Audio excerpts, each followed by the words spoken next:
My name's Sam Boone, and I'm going to be talking to you about how to obtain and how to use the breeding values that are produced by Signet and hosted on the Signet database. And this presentation is particularly aimed at hill sheep producers that are part of the hill ram scheme, and particularly for those that are getting data back for the first or second years involved in the project, so a relatively early stage within their recording life. So the aim of the presentation is to explain just a review of what breeding information is available, how to produce electronic reports, how to use the reports for breeding and marketing purposes, and then some tips when creating a breeding plan. So a reminder, when it comes to performance recording, we're really trying to assess the genetic merit of the sheep in our flocks. We know about their pedigree, we know about who is related to who, and we also know a bit about their performance. So we know how fast they grow, we know a bit about muscle and fat from the ultrasound data, and we know how prolific the ewes are and how well they look after their lambs. So we've got really good data on the flock and the way that it performs, and then we use a BLUP analysis to deal with the non-genetic things. So the age, the sex, the amount of feed an animal's had in front of it, and indeed whether it's born and reared as a single or a twin. So you deal with those aspects that influence performance, and what you're left with is the genetics. And it's these genetic differences that we then convert into numbers that we can use for breeding, which are known as the estimated breeding values. And indeed, we then pull those together into an overall breeding index to help our decisions. So the main estimated breeding values that we're going to talk about here are shown on the left, and these are the traits that they will influence. So most of them are self-explanatory. The 8-week weight EBV is the genetics from mum and dad that influence early lamb growth rates. And maternal ability is specifically the milking ability and also the behavioural aspects of that ewe, which result in the lamb being heavier at 8 weeks, but purely due to the maternal performance of mum. Litter size is an indicator of prolificacy, so that's going to help tell us the number of lambs that are born or the number of lambs that are reared in specific breeding lines. Scan weight will tell us about animals with faster growth rates or lambs that have the ability to reach slaughter weight more quickly. Muscle depth will tell us a little bit about carcass yield, and fat depth tells us a bit about the relative fatness or leanness of a particular breeding line. The mature size EBV, or more correctly the shearling weight, tells us a little bit about the overall weight that we expect from the ewe as it approaches maturity. And in understanding something about the size of these animals, we can start to infer something about the efficiency of the hill ewe. We know if we select for faster and faster lamb growth rates, the ewes will just get bigger and bigger. And ideally we want to avoid that, particularly on the hill. So we can actually have some downward selection pressure on mature size to try and optimize those two traits. So in addition to the individual estimated breeding values for specific traits, we also have the overall hill index. So this has recently been updated by Janet Roden, who's the geneticist working on the project, and she's created an index to improve the returns in Welsh hill flocks, to increase the marketing opportunities for hill lambs, and a lot of that is to do with increasing carcass weights, but always remembering that we want these hill sheep to be performing on hill ground. So these are the sort of relative weightings that we use. You can see there's quite a high weighting on muscle depth because we're keen to increase the yield of meat in the carcass. There's a good weighting on maternal ability, so milk and maternal care of the ewe, and also on those traits influencing growth rate. We've got a bit of downward pressure on ewe mature size to try and keep that in check while we make these other selection decisions. Over time, we'll be developing breeding values for lamb survival, which will be quite important in the hill scenario. And there is a small positive weighting on the number of lambs that are successfully born, so that we can increase the number of lambs that are successfully reared, but always bearing in mind the capacity of the hill environment. So how can we use the breeding values that we get through from Signet? Well, I always think of them being used in two ways. One is to make breeding decisions within the flock. So for the females, that's deciding which replacements to keep on and retain in the flock or in the recorded nucleus. And over time, with several years under our belts, there might be older females that we decide to drop out of the breeding nucleus because their genetic merit is relatively low.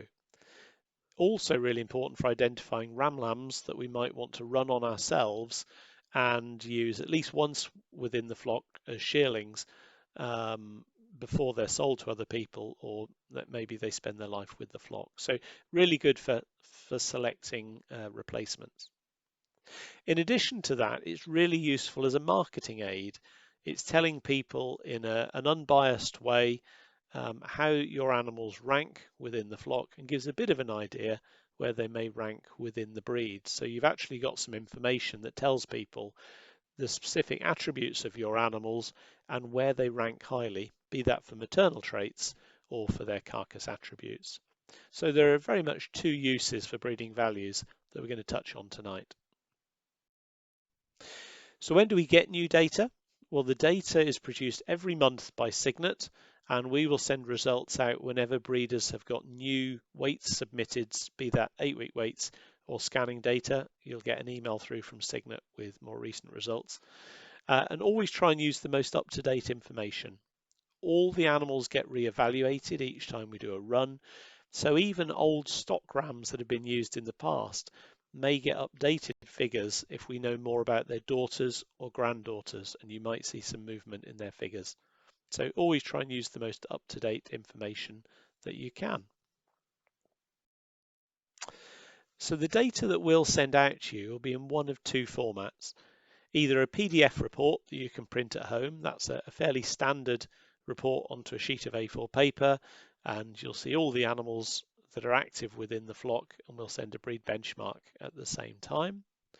Or we'll send the same information but in Excel or CSV format, so that that's easier for people to manipulate and use on their own computers to identify animals of interest. As clients, you can either choose which one of those that you want. You can either email us directly or set up your preferences on the Signet database to indicate which one you want.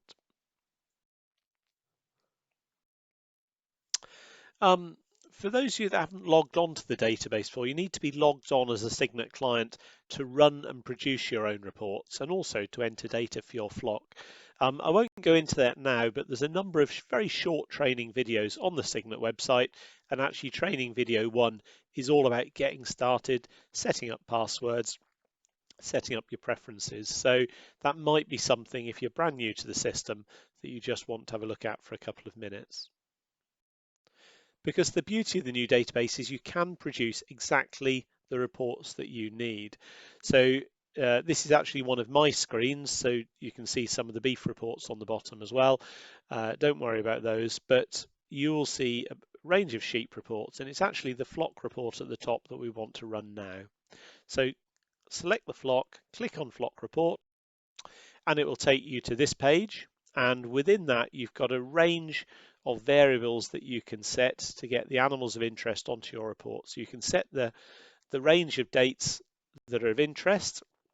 You can span a wider time frame if you wish to do that, or a shorter time frame. Maybe you just want to know about the lambs that were born in May or April and their parents. So you can run that. You can select the order. So you can select them either flock book number or breeding index order. And you can select whether you want the lamb sires and dams or shearlings or just a page of your stock rams, and then run the report. So click run the report. It takes you to this table, which isn't terribly exciting. That's all the data that's of interest to you, but you need to press produce report, and then that will actually generate the report that's of interest to you. So here's a copy of the PDF report. Really easy to print, relatively easy to interpret, and this is the data with a whole group of sheep on it, just as it would come through to you. So let's have a look at one individually. This is an individual animal, and we can see the data is broken down. You've got the pedigree information on the left, you've got the sex of the animal and the date of birth just underneath its identity. So I can see it's a male born on the 14th of March. I can see its parents. I can see it's born a twin and reared a twin. Underneath, there's the number of progeny in the analysis. Now, because this is a young animal, it says 0 there, but for the ewes and the stock rams, it will start telling you the number of progeny they have, and again, that's quite useful. I can see the adjusted 8-week weight, I can see the scan weight, muscle depth and fat depth for this animal, and I can see that it was in management group 1. So if I'm looking down a list of animals, it quickly tells me if they're all in the same management group or if the flock has recorded more than one management group. I can also see it was 155 days of age when it was scanned. So the raw data will be influenced by the age of the animal, and indeed the muscle figures and fat figures are often influenced by the weight of the animal. So you've got all the information there in one place explaining a little bit about that animal's performance.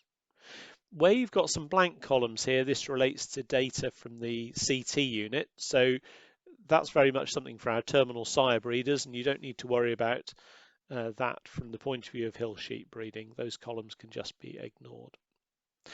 The estimated breeding values that we talked about are then shown. So those are shown along the top, and then underneath you'll see the accuracy figures for each of those traits.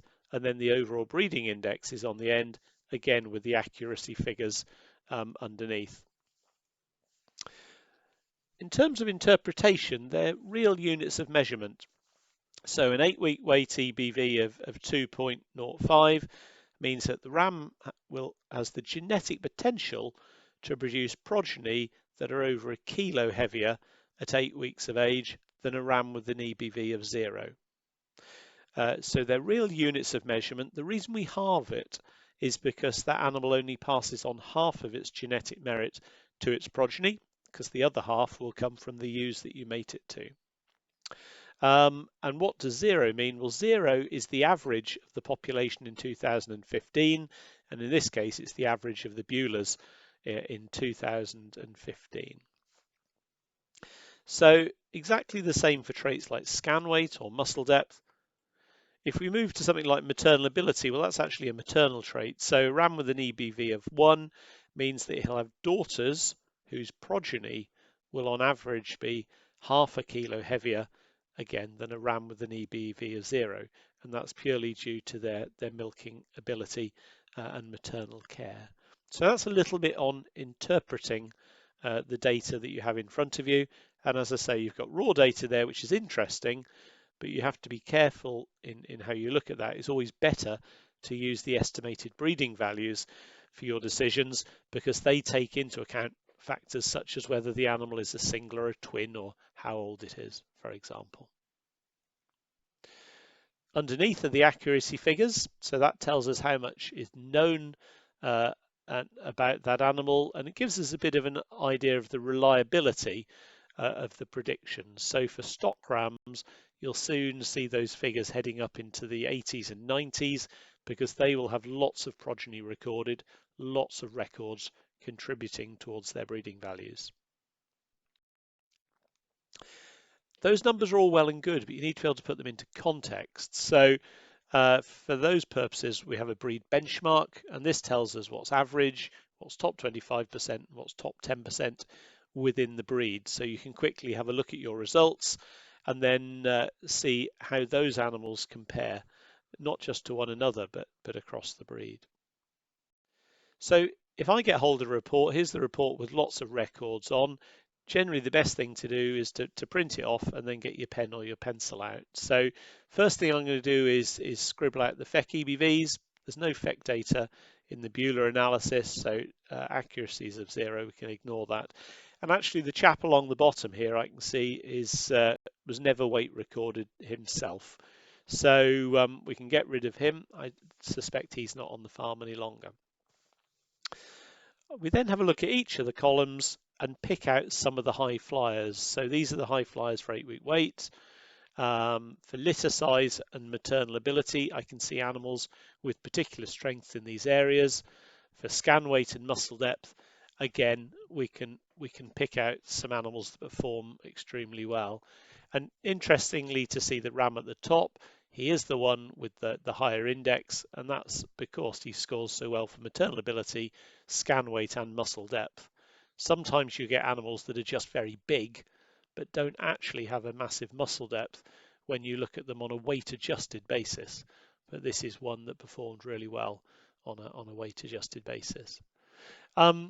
Maybe the bits just to be a bit more cautious of with this chap is that firstly, he is the leanest in the group. So if I was concerned about getting lambs finished, or if I was worried just that fat levels in the flock were dropping, then I may be a little bit concerned about that. If on the other hand I'm being penalised for lambs being over fat finish, then that wouldn't worry me at all. There's a tendency as you select for muscle at a fixed weight for the animals to get a little bit leaner as you delay the stage of the growth curve, and so that will arise. But if you want the slightly fatter animals, you can certainly find them. And also he's got the highest mature size, so he's going to produce the daughters with heavier ewe mature weight. And if that's something that's a concern for me, then I may want to pick different rams with lower overall mature size. So that's a little bit of how we use the data for selection. The other option you've got is to produce, I guess, an electronic version of that you can drop into Excel and other database software. So this time we go to Electronic Flock Report. We click on the screen. Many of the bits are the same as before, but now you've got a range of outputs. So you've got the EBVs. You can have the EBVs with accuracy values. You can have EBVs put onto a standardized scale. Not so many folk will want to use that.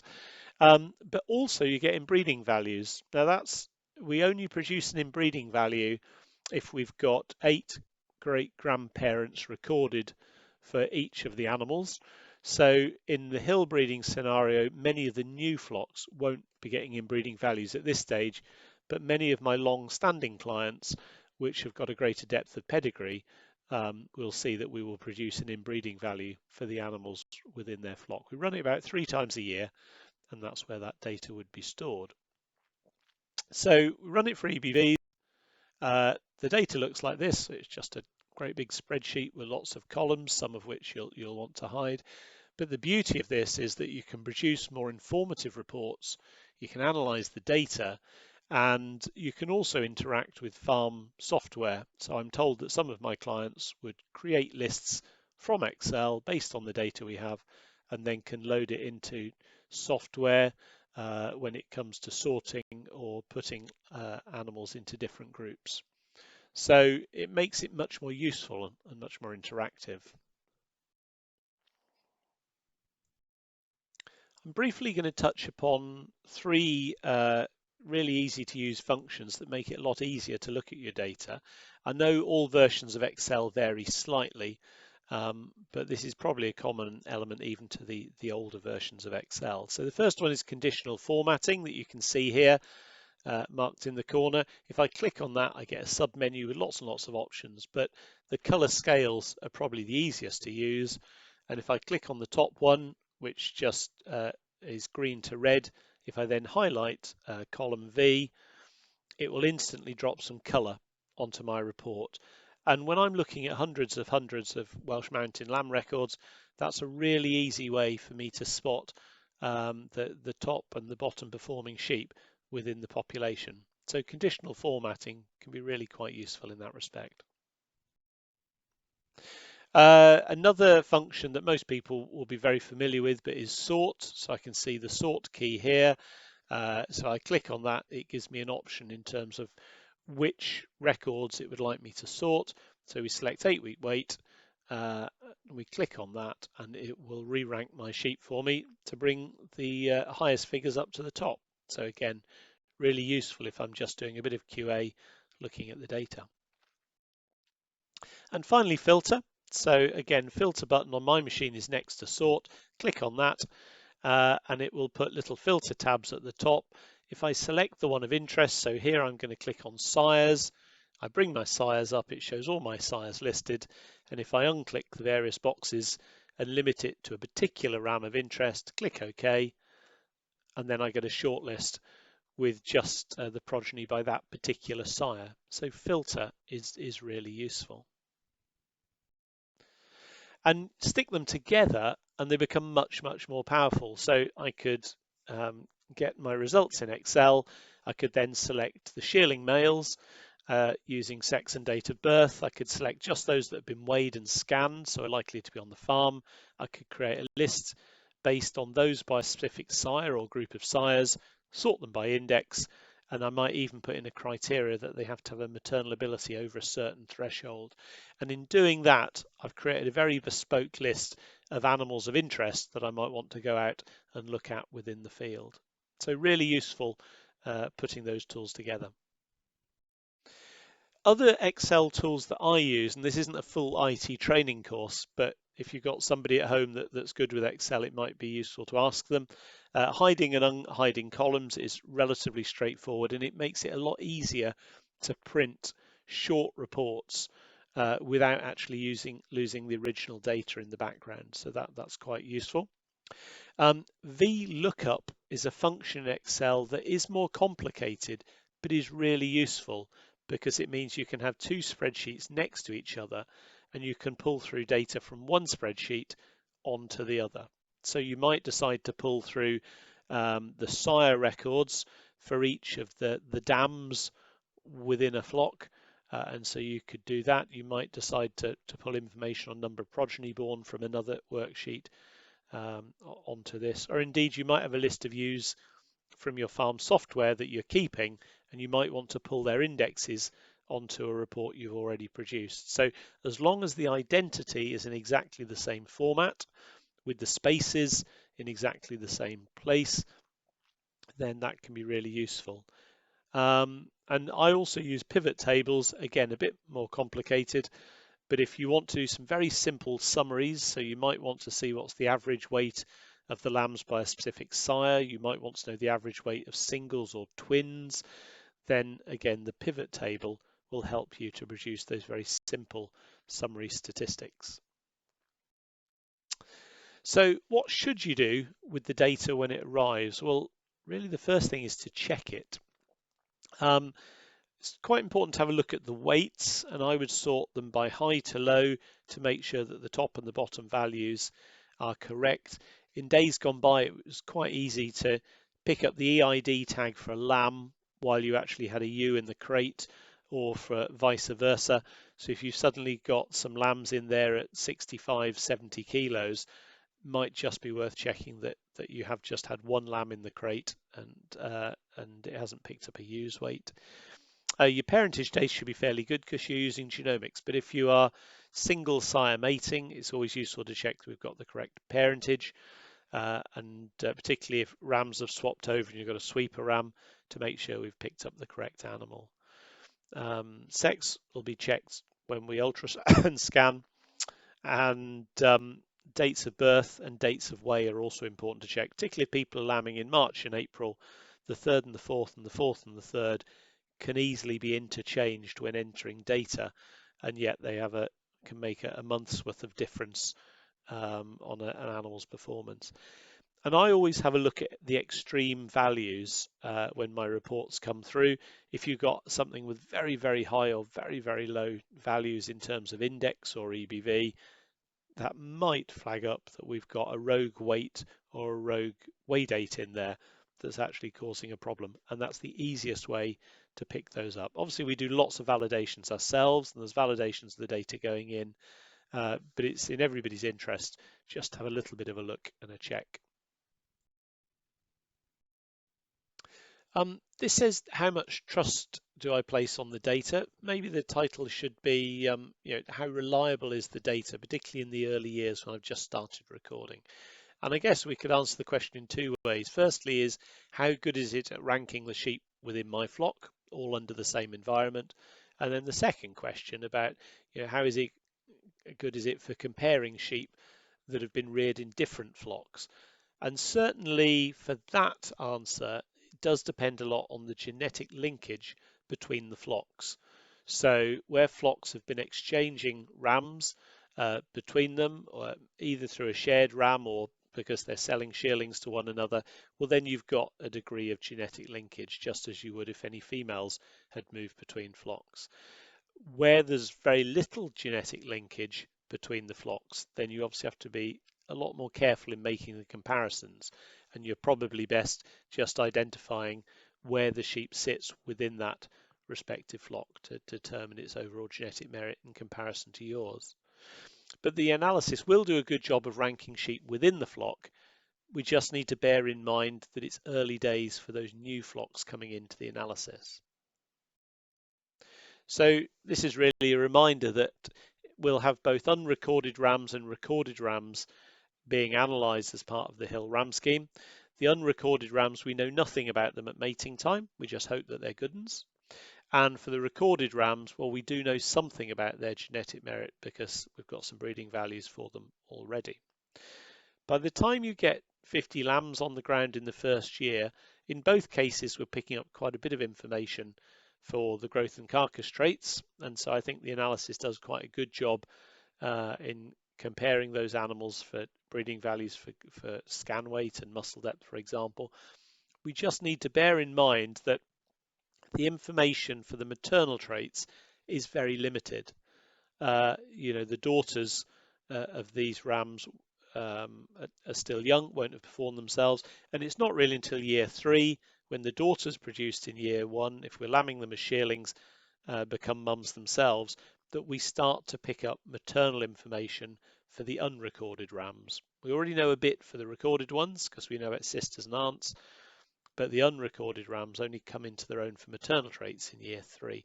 So on that basis, we just have to be a bit steady in the decisions and the culling decisions that we're making, or the selection decisions for those unrecorded rams. Some of them might be better than we think for maternal attributes, but it will take a little bit of time to tell in the background. And that's true for the rams. The beauty of those is that they'll have 50 or 60 progeny over their lifetime, a couple of hundred.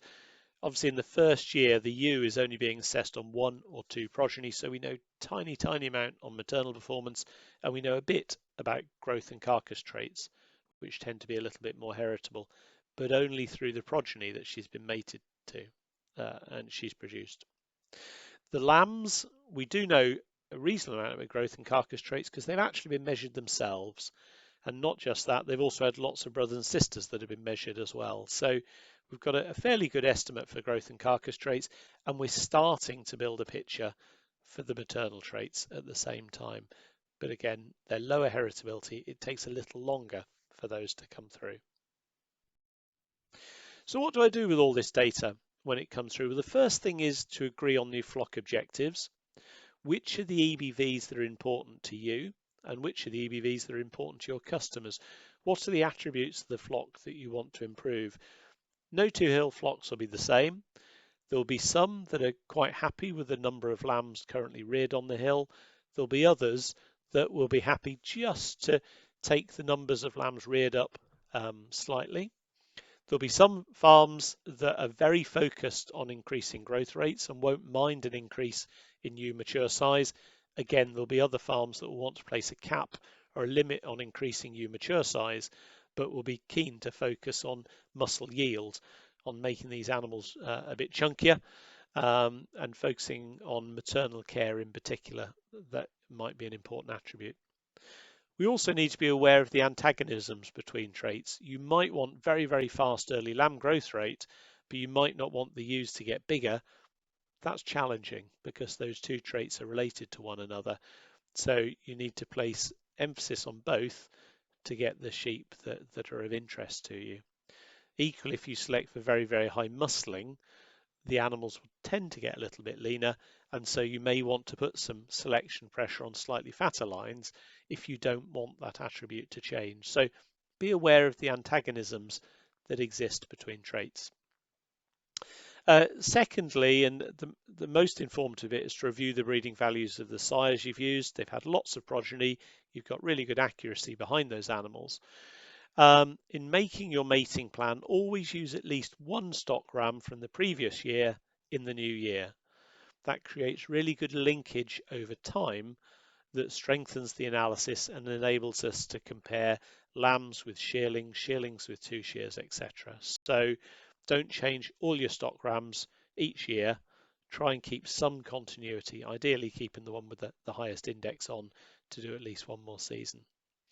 And also the things that I talked about, just bear in mind that the maternal traits for unrecorded rams, very little data behind them. So don't make radical decisions on the basis of maternal attributes for these rams. And if they've got a slightly lower index and you think that's because of maternal attributes, then again, maybe the benefit of the doubt needs to be given at this moment in time.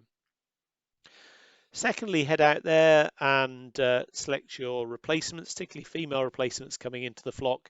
You can now rank animals based on EBVs or based on index so that you've got the top end coming back into the flock, so you can start making gains on the female lines. And then thirdly, when looking at the ewes, certainly in year one, proceed with a degree of caution. I wouldn't make radical culling decisions based on a single year's performance of these ewes, particularly as we probably don't know sire and dam, so we don't know who they're related to. But do have a look at the top end, the high performing females, and think really carefully about which of the rams that you want to mate them to. This is really important because if you're looking to breed ram lambs that you may want to use yourself in the future, it's unlikely you're going to breed those from the sort of middle ranking or lower than average ewes in the flock. So have a think about the very highest index females and which high index males you can put those to produce a ram lamb or two to take the flock forwards.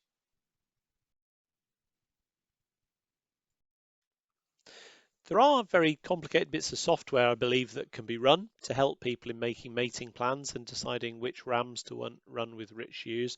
But in essence, if you think about those top 20% of the ewes in the flock and think really carefully which rams to put those to, then those are the sheep of importance for producing ram lambs for the next generation. I would suggest they don't all go to one exceptional ram, because although that takes you forwards in a single generation to produce some really elite individuals, the challenge you have is that all your shearling ewes will be sisters to the shearling rams that have come through. So you won't be able to mate them together in that next generation. So by actually splitting those elite ewes between 2 or 3 slightly different bloodlines gives you more options. You'll produce males from 2 or 3 different bloodlines that can then go on to future generations, and that makes that life a bit easier. So use a range of sires. The remaining 80% of the flock, well, you can use those for multiplying up the breeding from those high index rams that you've identified, but you can also use them for test mating. So if you've got an unrecorded ram coming into the flock, why not try him on 40 or 50 of these ewes to start with, and then if he proves to be good, then he can step up onto the elite ewes. And also you might have some homebred shearlings that you want to test out and try, even if it's to a relatively small number of ewes, to create a bit of diversity of bloodlines. Again, that's quite a good option for those remaining ewes within the flock that can be used in that manner. And that works. This is a flock that I've worked with, ironically out in East Anglia, but on relatively harsh sandy Breckland soil. And we've worked with them for many years on the very simple principles of trying to create the diversity of breeding lines, trying to turn over the generation interval fairly fast, mating high to high to produce elite ram lambs for the next generation. And in this farm, we do occasionally use ram lambs on a small group of mature ewes just to speed up the generation interval. And we've made gains of 3 kilos and 7 kilos to 8 weeks in scanning time, respectively. We've managed to hold muscling at a fixed weight despite making the sheep much bigger, and we've actually made some improvements there as well. Maternal ability's gone up, and in general we've made really good progress. You can see the odd year where we've had blips in our sire choice, the blue line along the top, but generally progress through both the ewes and the rams can be seen. And this is a really nice chart. You can actually produce this directly for your flock from the Signet database once you've got a few years under your belt. So if you go under reports, genetic trends, you can monitor your progress over time. So a lot of that was for the new flocks coming in, but for the established flocks, things to think about: checking genetic trends that I talked about a moment ago. Make really good use of the inbreeding software. There's free inbreeding software on the Signet website. You put in the rams of interest to you, and they don't just have to be rams in your own flock. You can hoik them out of other people's flocks and see how related they are to your own. It will drop the live ewes in your flock into a group and then show you the degree of relatedness between those two groups. So really useful tool that we might talk about on another occasion.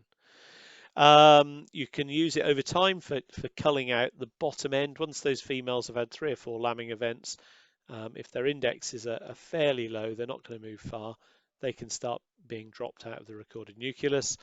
And you may, and I know hill flocks won't be mating many ram lambs and ewe lambs, but I do know some that do.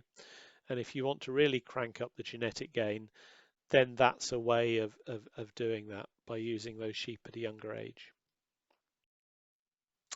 There are a few additional reports. We've talked about the flock report, we've talked about the electronic version in Excel, we've talked about the breed benchmark, but there are some other reports here that might interest our long-standing clients.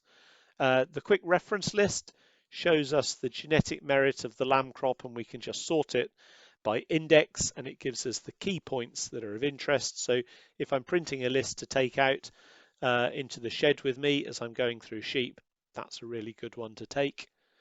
The ram progeny report is really interesting because it shows ram use over time. So here all the rams are listed, ranked on their genetic merit, and we can see the number of progeny they produced in each year. So you can see a gradual upward movement in index through the years, and you can see that the rams have been used consistently over several seasons to create that linkage between years that I talked about. The final report in this little section is the ewe performance report. So this shows the ewe's identity, her date of birth and her current index, and also that of her parents, but then it shows all the lambs that she produced and all of the sires that she was put to produce those, and all of their indexes. So it's a report for the nerds really, because there's lots of information on there, and maybe if I've got 400 Welsh mountain ewes, I'm not going to go wading through that. But if I have a small flock, a relatively small number of animals, or there is a specific ewe and I want to see all the lambs that she's produced in a lifetime, then this is where to go to. And again, you can generate that yourself from the Signet database. So that's very much about how to produce reports, how to create a breeding plan for the flock. You can also use the data for marketing purposes, and there's lots of different information that you can produce to display the genetic merit of your animals. The breeding chart that you can see here, the bar chart, is a very good and commonly used way to display that information. It shows superiority or inferiority of an animal relative to the average for the year.